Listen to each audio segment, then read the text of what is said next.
Hello friend, स्वागत है आपका अपने चैनल आज क्लास में। आज की इस वीडियो में मैट्रिक बोर्ड परीक्षा 2021 के लिए हिंदी व्याकरण के 30 महत्वपूर्ण ऑब्जेक्टिव प्रश्न हम आपको बताएंगे, जो 2021 बोर्ड एग्जाम के लिए काफी ही महत्वपूर्ण होगा। तो एक भी प्रश्न आप स्किप मत कीजिएगा। वीडियो को प्लीज आप लोग शुरू से लेके अंत तक देखिएगा। चैनल को सब्सक्राइब नहीं किए हैं तो चैनल को सब्सक्राइब कर लीजिएगा, साथ में बेल आइकन को ऑल पे दबा लीजिएगा, ताकि जब भी क्लास हो तो आपके पास नोटिफिकेशन पहुंचता रहे। तो आइए शुरू करते हैं पहले नंबर प्रश्न से। पहला प्रश्न है, क का उच्चारण स्थान कौन सा है? ए ऑप्शन है दंत, बी ऑप्शन है ओट्स, सी ऑप्शन है तालु, डी ऑप्शन है कंठ। तो यहाँ पे आपको बताना है कि क का उच्चारण स्थान कौन सा है। तो क का उच्चारण स्थान कंठ होता है, यानी यहाँ पे डी ऑप्शन क्या हो जाएगा, यहाँ पे बिल्कुल ही सही हो जाएगा। ये देखते हैं यहाँ पे अगला प्रश्न। अगला प्रश्न यहाँ पे देखिए 2 नंबर प्रश्न है, हिमालय शब्द में कौन सी संज्ञा है? यहाँ पे आपको बताना है कि जो हिमालय शब्द है इसमें कौन सा संज्ञा है। ए ऑप्शन है जातिवाचक, बी ऑप्शन है व्यक्तिवाचक, सी ऑप्शन है समूहवाचक, डी ऑप्शन है भाववाचक। तो हिमालय क्या है? एक पर्वत का नाम है। जब ये नाम है तो ये किस में आएगा? तो ये व्यक्तिवाचक संज्ञा में आएगा, यानी यहाँ पे बी ऑप्शन क्या हो जाएगा, यहाँ पे बिल्कुल ही सही हो जाएगा। हिमालय शब्द में कौन सा संज्ञा है? तो व्यक्तिवाचक संज्ञा है, यानी यहाँ पे बी ऑप्शन क्या हो जाएगा, यहाँ पे बिल्कुल ही सही हो जाएगा। ये देखते हैं यहाँ पे अगला प्रश्न। अगला प्रश्न यहाँ पे देखिए 3 नंबर प्रश्न है, जो शब्द संज्ञा के स्थान पर प्रयोग होता है उसे क्या कहते हैं? ए ऑप्शन है संज्ञा, बी ऑप्शन है सर्वनाम, सी ऑप्शन है अवयव, डी ऑप्शन है विशेषण। तो यहाँ पे आपको बताना है कि जो शब्द संज्ञा के स्थान पर प्रयोग होता है उसे क्या कहते हैं। तो उसे सर्वनाम कहते हैं, यानी यहाँ पे बी ऑप्शन क्या हो जाएगा, यहाँ पे बिल्कुल ही सही हो जाएगा। काफी महत्वपूर्ण प्रश्न है, तो एक भी प्रश्न आप स्किप मत कीजिएगा। वीडियो को प्लीज आप लोग शुरू से लेकर अंत तक जरूर देखिएगा। ये देखते हैं यहाँ पे अगला प्रश्न। अगला प्रश्न यहाँ पे देखिए 4 नंबर प्रश्न है, निम्न में से कौन गुणवाचक विशेषण है? इसमें से आपको बताना है कि कौन गुणवाचक विशेषण है। ए ऑप्शन है 3 किलो, बी ऑप्शन है 4, सी ऑप्शन है अधिक, डी ऑप्शन है अच्छा। तो यहाँ पे आपको बताना है कि कौन गुणवाचक विशेषण है। तो यहाँ पे देखिए अच्छा क्या हो जाएगा, यहाँ पे गुणवाचक विशेषण हो जाएगा। अच्छा खराब ये सब क्या है, गुणवाचक विशेषण है, यानी यहाँ पे डी ऑप्शन क्या हो जाएगा, यहाँ पे बिल्कुल ही सही हो जाएगा। ये देखते हैं यहाँ पे अगला प्रश्न। अगला प्रश्न यहाँ पे देखिए 5 नंबर प्रश्न है, जो सो किस सर्वनाम का उदाहरण है? यहाँ पे आपको बताना है कि जो शब्द है, सो शब्द है, यह शब्द किस सर्वनाम का उदाहरण है। ए ऑप्शन है अनिश्चयवाचक सर्वनाम, बी ऑप्शन है निश्चयवाचक सर्वनाम, सी ऑप्शन है संबंधवाचक सर्वनाम, डी ऑप्शन है प्रश्नवाचक सर्वनाम। तो यहाँ पे आपको बताना है कि जो सो किस सर्वनाम का उदाहरण है। तो ये अनिश्चयवाचक सर्वनाम का उदाहरण है। इससे अनिश्चय का बोध होता है, इसे स्पष्ट नहीं पता चलता है। तो ये कौन सा यहाँ पे सर्वनाम होगा? तो ये अनिश्चयवाचक सर्वनाम होगा, यानी यहाँ पे ये ऑप्शन क्या हो जाएगा, यहाँ पे बिल्कुल ही सही हो जाएगा। ये देखते हैं यहाँ पे अगला प्रश्न। अगला प्रश्न यहाँ पे देखिए 6 नंबर प्रश्न है, बुढ़ापे में इंसान बिल्कुल बच्चा बन जाता है। इस वाक्य में बुढ़ापे में कौन सी संज्ञा है? यहाँ पे आपको बताना है कि बुढ़ापे में कौन सी संज्ञा है। ए ऑप्शन है जातिवाचक, बी ऑप्शन है व्यक्तिवाचक, सी ऑप्शन है समूहवाचक, डी ऑप्शन है भाववाचक। तो यहाँ पे बुढ़ापा क्या है, यहाँ पे भाव को बता रहा है, तो इसलिए कौन सा यहाँ पे संज्ञा हो जाएगा? तो ये भाववाचक संज्ञा होगा, यानी यहाँ पे डी ऑप्शन क्या हो जाएगा, यहाँ पे बिल्कुल ही सही हो जाएगा। बुढ़ापे में कौन सी संज्ञा है? तो बुढ़ापे में भाववाचक संज्ञा है, यानी यहाँ पे डी ऑप्शन क्या हो जाएगा, यहाँ पे बिल्कुल ही सही हो जाएगा। ये देखते हैं यहाँ पे अगला प्रश्न।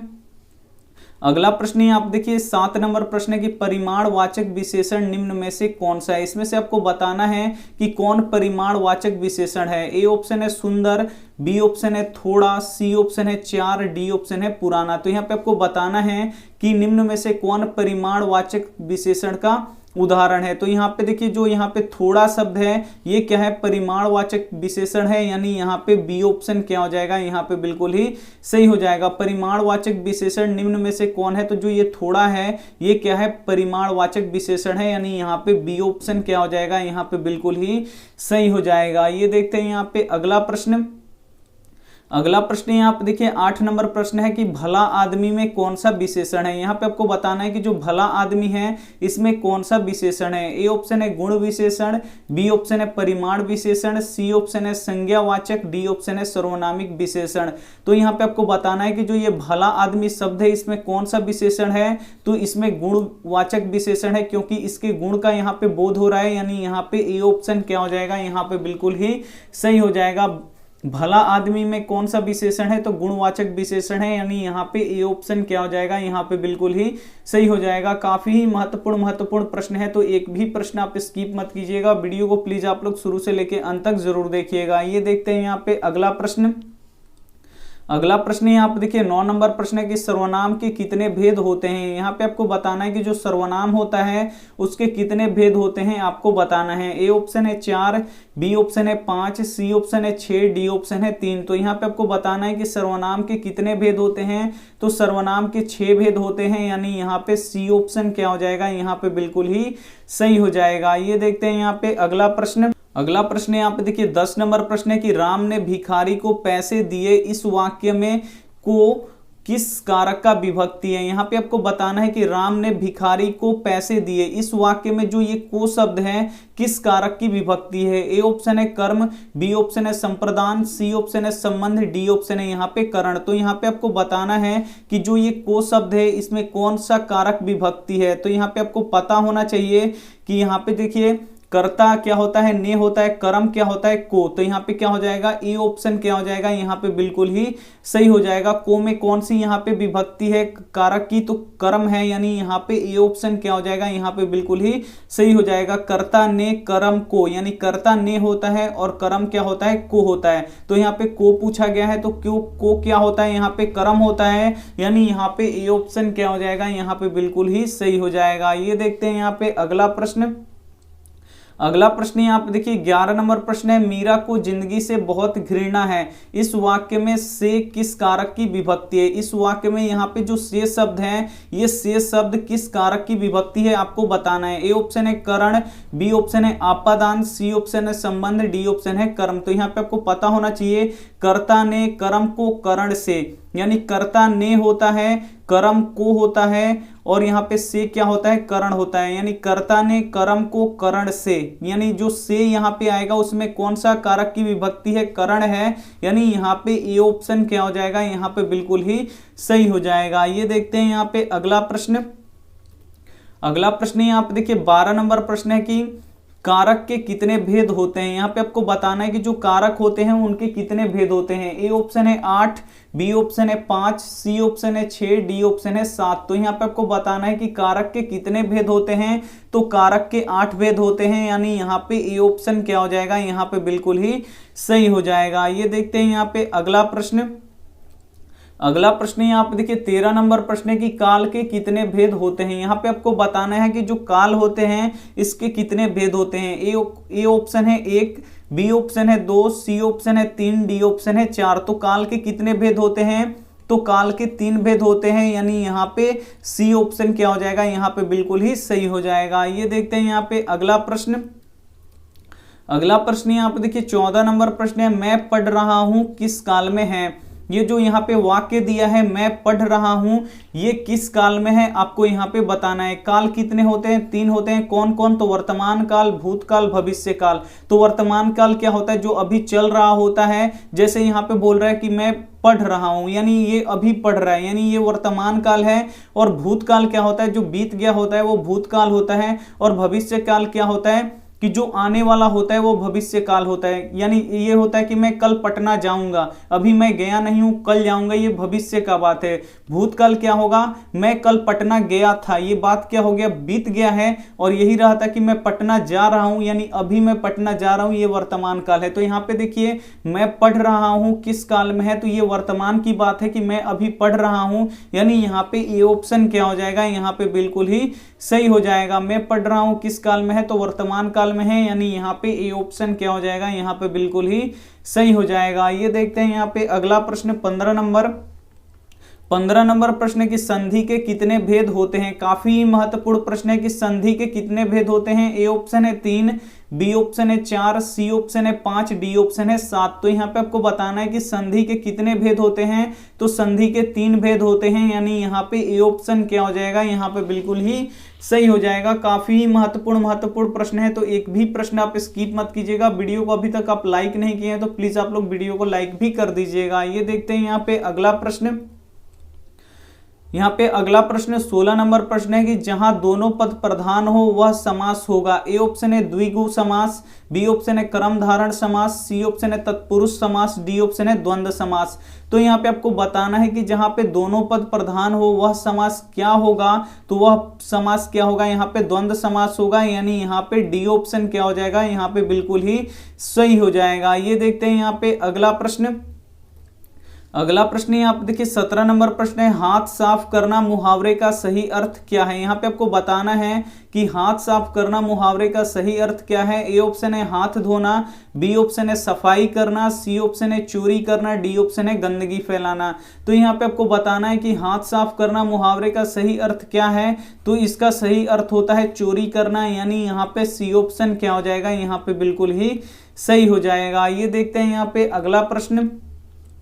अगला प्रश्न यहाँ पे देखिए 18 नंबर प्रश्न है, जान पर खेलना मुहावरे का सही अर्थ क्या होगा। ए ऑप्शन है प्राण संकट में डालना, बी ऑप्शन है निडर होना, सी ऑप्शन है बलवंत होना, डी ऑप्शन है किसी की ना मानना। तो यहाँ पे आपको बताना है कि जान पर खेलना मुहावरे का सही अर्थ क्या है। तो प्राण को संकट में डालना है, यानी यहाँ पे ए ऑप्शन क्या हो जाएगा, यहाँ पे बिल्कुल ही सही हो जाएगा। काफी महत्वपूर्ण प्रश्न है, तो एक भी प्रश्न आप स्किप मत कीजिएगा। और इसमें से जो भी प्रश्न आपको याद नहीं है उसे आप लोग नोटबुक पे लिख के जरूर याद कर लीजिएगा, क्योंकि इसमें काफी महत्वपूर्ण प्रश्न करवाया गया है। तो आइए देखते हैं यहाँ पे अगला प्रश्न।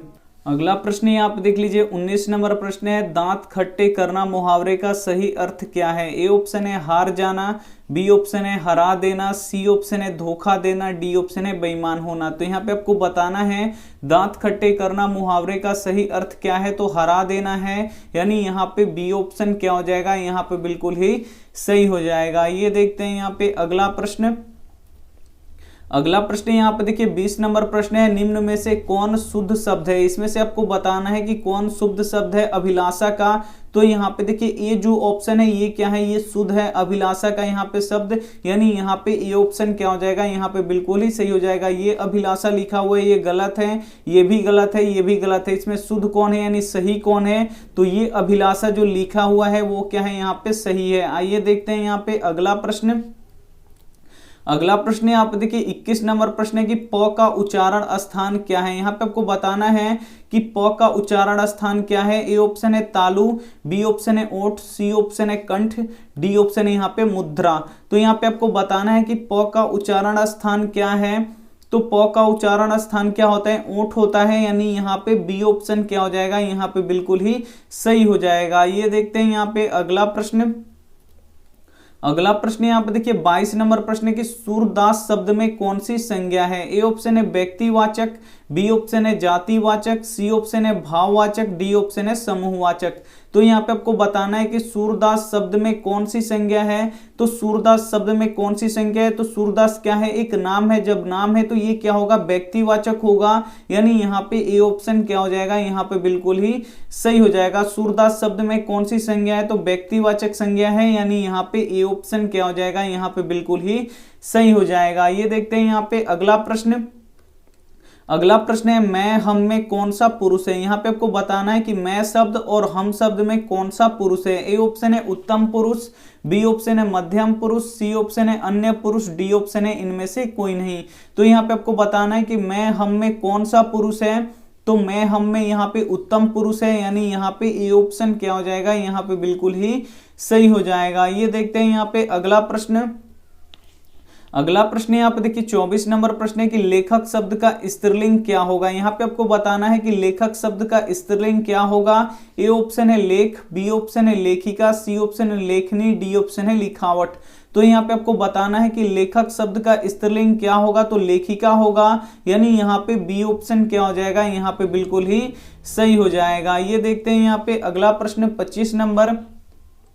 25 नंबर प्रश्न है कि कर्ता का कारक चिन्ह क्या है। यहाँ पे आपको बताना है कि जो कर्ता होता है इसका कारक चिन्ह क्या होता है। ए ऑप्शन है ने, बी ऑप्शन है से, सी ऑप्शन है को, डी ऑप्शन है रे। तो यहाँ पे देखिए कर्ता क्या होता है, ने होता है। जो ने होता है वो क्या होता है, यहाँ पे कर्ता होता है, कर्ता ने। यानी यहाँ पे जो कर्ता का यहाँ पे कारक चिन्ह है तो वो क्या है, ने है। यानी यहाँ पे ए ऑप्शन क्या हो जाएगा, यहाँ पे बिल्कुल ही सही हो जाएगा। ये देखते हैं यहाँ पे अगला प्रश्न। अगला प्रश्न यहाँ पे देखिए 26 नंबर प्रश्न है, साफ साफ कहने वाला क्या कहलाता है। ए ऑप्शन है अकथनीय, बी ऑप्शन है कटुभाषी, सी ऑप्शन है मृदुभाषी, डी ऑप्शन है यहाँ पे स्पष्टवादी। तो यहाँ पे आपको बताना है कि साफ साफ कहने वाला क्या कहलाता है। तो साफ साफ कहने वाला स्पष्टवादी कहलाता है। यानी यहाँ पे डी ऑप्शन क्या हो जाएगा, यहाँ पे बिल्कुल ही सही हो जाएगा। ये देखते हैं यहाँ पे अगला प्रश्न। अगला प्रश्न यहाँ पे देखिए 27 नंबर प्रश्न है कि कोशिश का पर्यायवाची बताएं। यहाँ पे आपको बताना है कि कोशिश का पर्यायवाची का मतलब क्या होता है। एक ही का, एक शब्द का यहाँ पे अनेक नाम होता है, उसी का यहाँ पे दूसरा नाम यहाँ पे आपको बताना है। यानी यहाँ पे कोशिश का यहाँ पे दूसरा नाम बताना है। ए ऑप्शन है प्रकट, बी ऑप्शन है प्रयास, सी ऑप्शन है प्रत्यक्ष, डी ऑप्शन है समय। तो यहाँ पे देखिए कोशिश का पर्यायवाची शब्द यहाँ पे आपको बताना है। तो कोशिश का यहाँ पे पर्यायवाची क्या होगा, यहाँ पे प्रयास होगा। यानी यहाँ पे बी ऑप्शन क्या हो जाएगा, यहाँ पे बिल्कुल ही सही हो जाएगा। ये देखते हैं यहाँ पे अगला प्रश्न। अगला प्रश्न आप देखिए 28 नंबर प्रश्न है कि प्रतिकूल का विलोम क्या होता है। यहाँ पे आपको बताना है कि प्रतिलोम का यहाँ पे विलोम यानी उल्टा क्या होता है। ए ऑप्शन है अनुकूल, बी ऑप्शन है अनमोल, सी ऑप्शन है प्रतिकूल, डी ऑप्शन है यहाँ पे अनुमोल। तो यहाँ पे आपको बताना है कि प्रतिकूल का विलोम यानी उल्टा क्या होता है। तो प्रतिकूल का विलोम यहाँ पे क्या होता है, अनुकूल होता है। यानी यहाँ पे ए ऑप्शन क्या हो जाएगा, यहाँ पे बिल्कुल ही सही हो जाएगा। ये देखते हैं यहाँ पे अगला प्रश्न। अगला प्रश्न आप देखिए 29 नंबर प्रश्न है कि दिन दूना रात चौगुना मुहावरे का सही अर्थ क्या है। ए ऑप्शन है दिन रात परिश्रम करना, बी ऑप्शन है हानि होना, सी ऑप्शन है दिन रात सोना, डी ऑप्शन है खूब उन्नति करना। तो यहाँ पे आपको बताना है कि दिन दूनी रात चौगुना मुहावरे का सही अर्थ क्या है। तो खूब उन्नति करना है। यानी यहाँ पे डी ऑप्शन क्या हो जाएगा, यहाँ पे बिल्कुल ही सही हो जाएगा। ये देखते हैं यहाँ पे अगला प्रश्न। अगला प्रश्न यहाँ पे देखिए 30 नंबर प्रश्न है कि खाक छानना मुहावरे का सही अर्थ क्या है। ए ऑप्शन है बहाने बनाना, बी ऑप्शन है इज्जत करना, सी ऑप्शन है खुश होना, डी ऑप्शन है दर दर भटकना। तो यहाँ पे आपको बताना है खाक छानना मुहावरे का सही अर्थ क्या है। तो खाक छानना मुहावरे का सही अर्थ क्या होता है, दर दर भटकना होता है। यानी यहाँ पे डी ऑप्शन क्या हो जाएगा, यहाँ पे बिल्कुल ही सही हो जाएगा। ये थे हमारे 30 महत्वपूर्ण ऑब्जेक्टिव प्रश्न जो 2021 बोर्ड एग्जाम के लिए काफी महत्वपूर्ण है। तो इसमें से जो भी प्रश्न आपको याद नहीं है तो उसे आप लोग प्लीज नोटबुक पे लिख के याद कर लीजिएगा, क्योंकि बहुत ही महत्वपूर्ण ये हिंदी व्याकरण के प्रश्न थे। अगर आप लेट से जुड़े हैं तो वीडियो को एक बार शुरू से फिर से आप लोग देख लीजिएगा जितना आपका छूटा होगा। ये देखते हैं यहाँ पे होमवर्क प्रश्न। होमवर्क प्रश्न यहाँ पे देखिए है कि टोपी बदलना मुहावरे का सही अर्थ क्या है। यहाँ पे आपको बताना है कि टोपी बदलना जो मुहावरा होता है इसका सही अर्थ क्या होता है। ए ऑप्शन है दल बदलना, बी ऑप्शन है घर बदलना, सी ऑप्शन है विदेश जाना, डी ऑप्शन है टोपी रंगवाना। तो जो भी ऑप्शन इसमें से सही लगे वो आप हमें क्या कर दीजिएगा, कॉमेंट कर दीजिएगा। आपके कॉमेंट का यहाँ पे इंतजार रहेगा। एक बार क्लास टाइमिंग देख लीजिए। टेस्ट कब होता है तो सुबह 5 बजे होता है। सब्जेक्टिव प्रश्न कब होता है तो दिन में 1 बजे होता है। मॉडल पेपर कब होता है तो 6 बजे शाम में होता है। क्रैश कोर्स कब होता है तो रात 8 बजे होता है। तो ये 4 क्लास करके आप 450 से ज्यादा नंबर ला सकते हैं। अगर आप अभी से भी डेली क्लास करते हैं और जो यहाँ पे पढ़ाया जाता है उसे आप लोग लिख के याद करते हैं, जो प्रश्न इसमें से नहीं होगा तो उम्मीद करिए आपका बहुत ही अच्छा नंबर 450 से ज्यादा नंबर आ सकता है अगर आप अच्छे से पढ़े तो। आप लोग प्लीज क्लास टाइमिंग पे आप लोग टाइम से आइए और अपना क्लास जरूर कीजिए। वीडियो को लाइक नहीं किए हैं तो वीडियो को आप लोग प्लीज लाइक कर दीजिएगा। अपने दोस्तों के पास इस वीडियो को जरूर शेयर कीजिएगा। चैनल को सब्सक्राइब नहीं किए हैं तो चैनल को सब्सक्राइब कर लीजिएगा। साथ में बेल आइकन को ऑल पे दबा लीजिएगा ताकि जब भी क्लास हो तो आपके पास नोटिफिकेशन पहुंचता रहे। Thank you for watching. मिलते हैं अगले वीडियो में, तब तक अपना ध्यान रखिए, मन लगा के पढ़ाई कीजिए। Take care and bye.